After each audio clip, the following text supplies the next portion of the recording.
Well, guys, you guys have all been screaming about it because I've been putting up shorts and I've been putting up videos on Zach's Workshop on Facebook. A lot of you guys are not members of the Facebook page. Make sure you guys get on there and join it. So this car here has had a very rough life. We took it to Meltdown, where I got the highest place I've ever gotten Meltdown, which was 4th. Then we took it down to Georgetown, where I lost a rear wheel. It was kept getting stuck in the limestone, but we kept moving and we wheeled it down to a 2nd place. The shifter was giving us problems. Well, we just took this thing to Bolton, and we kind of pulled it down before we went there to give us a little bit more space on the firewall, but we took it to Bolton, and everything went pretty good, except the nose is high, and I only have 1st and 2nd. I don't have drive, I don't have neutral, and I don't have reverse, and I definitely don't have park. So let's take a look at this. No, is it recording? Yep. Yeah.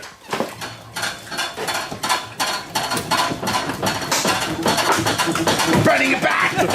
She's going for another run! Oh my god. Oh, it is so... Well, the Bolton Demolition Derby was last night. And this thing did really good. For what it was, it did really good. But, sadly, I don't think that we will get another run out of this car. And let me explain why. So this bumper has gone absolutely sky high. And this side is not as bad as the other side, but there's quite a bit of kinking and damage up here, but the most amount of damage is right here at the firewall. And this thing's supposed to have a wiper tray, but it doesn't have a wiper tray anymore. It's too compacted, too into there. It's right in there. The motor has dented the firewall so bad that the dash bar has given out from the motor hitting the firewall. That is something that I've never seen a Camry do before, and I honestly thought it would blow the intake off of this before it pushed the firewall back as it did. I'm going to get in there a little closer to show you how bad this thing went. It just goes to prove that with the right amount of plates and the right amount of sub to frame, the front of this car is tough as heck. Now, we're going to be doing some things to this car. We're going to be cutting this car open for you guys because a lot of you guys like to know if there's steel inside the frame. And I'm telling you right now, this car here has nothing inside the frame. It has... So at Meltdown, I was allowed a 4x6 plate, 2 of them, to hold the bumper on. So that's both within the front 6 inches of the frame.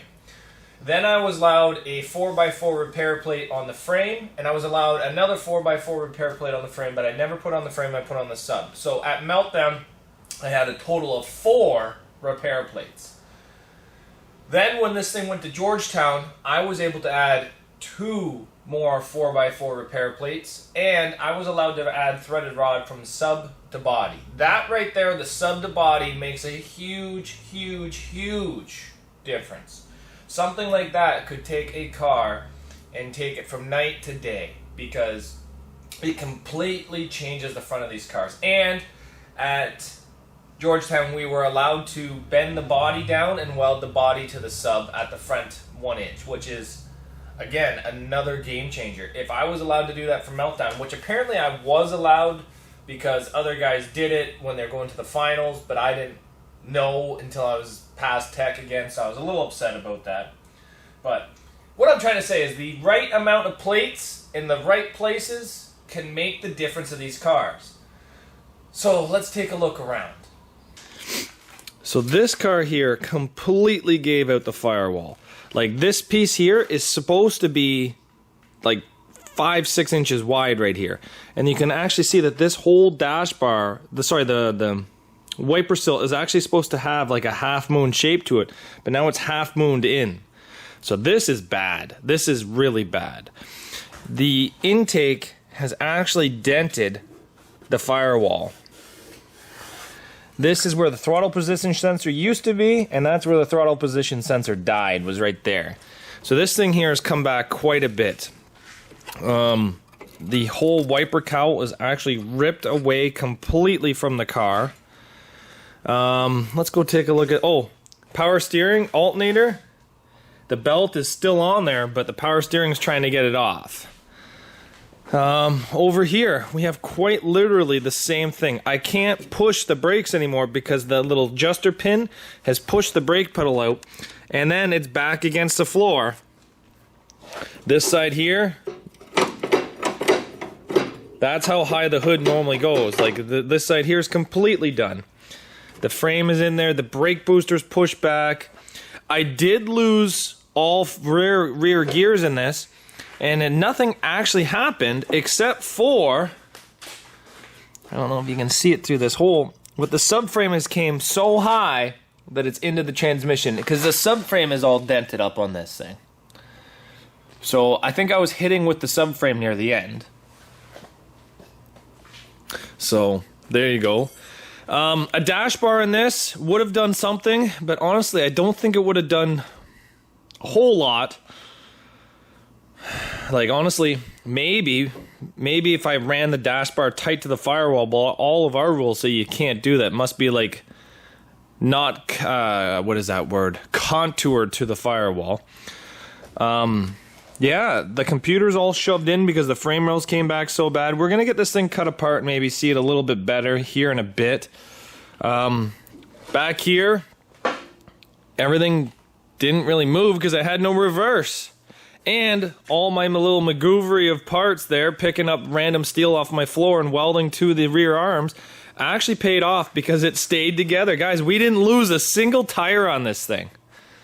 But, yeah, this thing here has done its job. The real creme de la creme is here on the front. If you guys, in your rules, do your plates correctly, your cars will bend, but your plates will end up fighting each other. See how this plate, the metal, these were 1 inch apart from each other, and metal has contoured and torn inside. Now this plate is touching this plate. And then the metal has done the same thing over here, and this plate is touching this plate. So these plates are all fighting with each other and fighting each other to try to keep this car as straight as it can. Even at this, when this car was fresh, these plates all had 1 inch of space between them. But the frame has buckled to the point where the metal has gone in between. Now, you could pull this straight, and maybe if the right rule set, you could weld this plate to that plate, and if you don't pull it too far, and then when you get this one out far enough, you could weld this one to that one again, just so that now all your plates are touching. But honestly, even if I made this front end straight, the firewall's still out of it. So this is the reason why this car is folded up so bad. There's my body, and because we were not allowed to seam weld this, which most places we're not, I can fit my whole hand inside the chassis. And then over here, the whole chassis is ripped away again. The W-body suspension in this seemed to work out really, really good. Everybody's been asking me, what did I do? I can't tell you guys yet. But like, look at all the chassis over here. Completely, my hand is inside the chassis. This is all just garbage. It's completely, like my whole hand is inside the chassis there. This is not good. We did cut this out just so the tire would stop getting cut, but then the tire started getting cut up here. So try to fix something and somewhere else bends. Let's get it up and then we'll start cutting away all the stuff to get this engine out.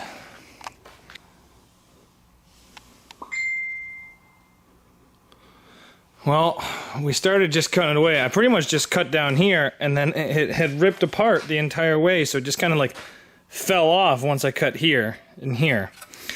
But we've cut all the way through the frame. Now we can start really getting this thing bouncing. So what we got to do is take the shifter off, then we're going to pull off all the rad hoses and everything that's connected in the engine to the actual what's left of this body. So there's quite a bit more cutting we got to do to get this thing out. We do have to get this bumper off, so I'm probably going to break out some torches and start cutting. I can probably do the plasma cutter, but because of how thick it is and how many layers I got to go through, torches is probably the way. So let's keep going on this thing. This thing's going to be an aftermath and a teardown at the same time.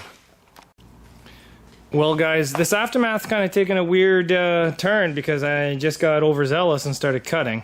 So this is what I'm talking about the firewall giving out. So this whole firewall has given out inside and out.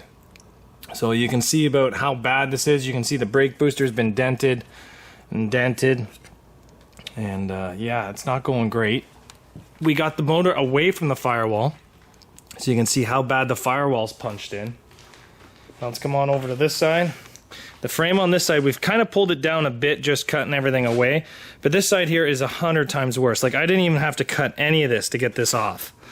When you come out here, though,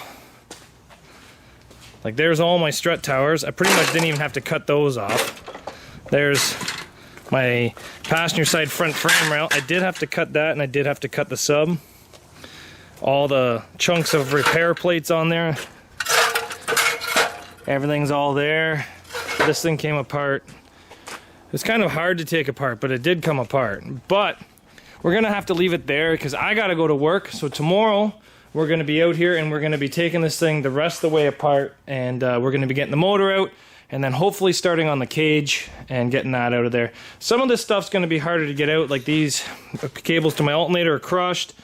The window bar, I'm probably gonna have to start cutting to get that out. Fuel line. All that fun stuff has to come out of here, but it's not going to be easy to get out, guys. So what we're going to do is we're going to continue this tomorrow, tearing down, because we do need quite a bit of parts off of this for our next build. So thanks for watching, guys. This car did us great, but unfortunately this is what I have to do to the car to stop myself from running again, because I was actually debating on getting one more run out of it with how bad it was, but this is what I have to do to make sure I don't run this car again. So guys, I was going to make my own video tearing this thing down, but I kind of got distracted. It's quite a bit hot. What did I get so distracted about? Time, energy, but mostly just time. If I sound super clear right now, it's because I bought an Amazon microphone that can clip to my chest, and then I bought all the attachments so my camera could run it. I've been hearing a lot of complaints about my voice not being clear. Is it loud? I don't know. I haven't tested this thing out. I'll have to see what it's like in editing. But the meltdown car is done. We had to cut the strut risers out of it. These are not the CNC Indy ones. It's still hot. These are the ones I built myself. That's not the point. It doesn't matter if I built them myself and I saved money. There's still a lot of time invested into them. So we had to cut the rear towers out of it to get them out. The cars is trash. We got our cage out, we got our fire extinguisher, we got everything out of it, and I'll give you guys a little bit of a walk around so you can see what it's like. But yeah, I was gonna make my own video, like its own video tearing this thing down, but honestly, it got to the point that I was just kind of losing my mind, and it's taking me a week to tear this thing down just due to time restraints. So all of our real trailing arms and everything seem to work pretty good on this side.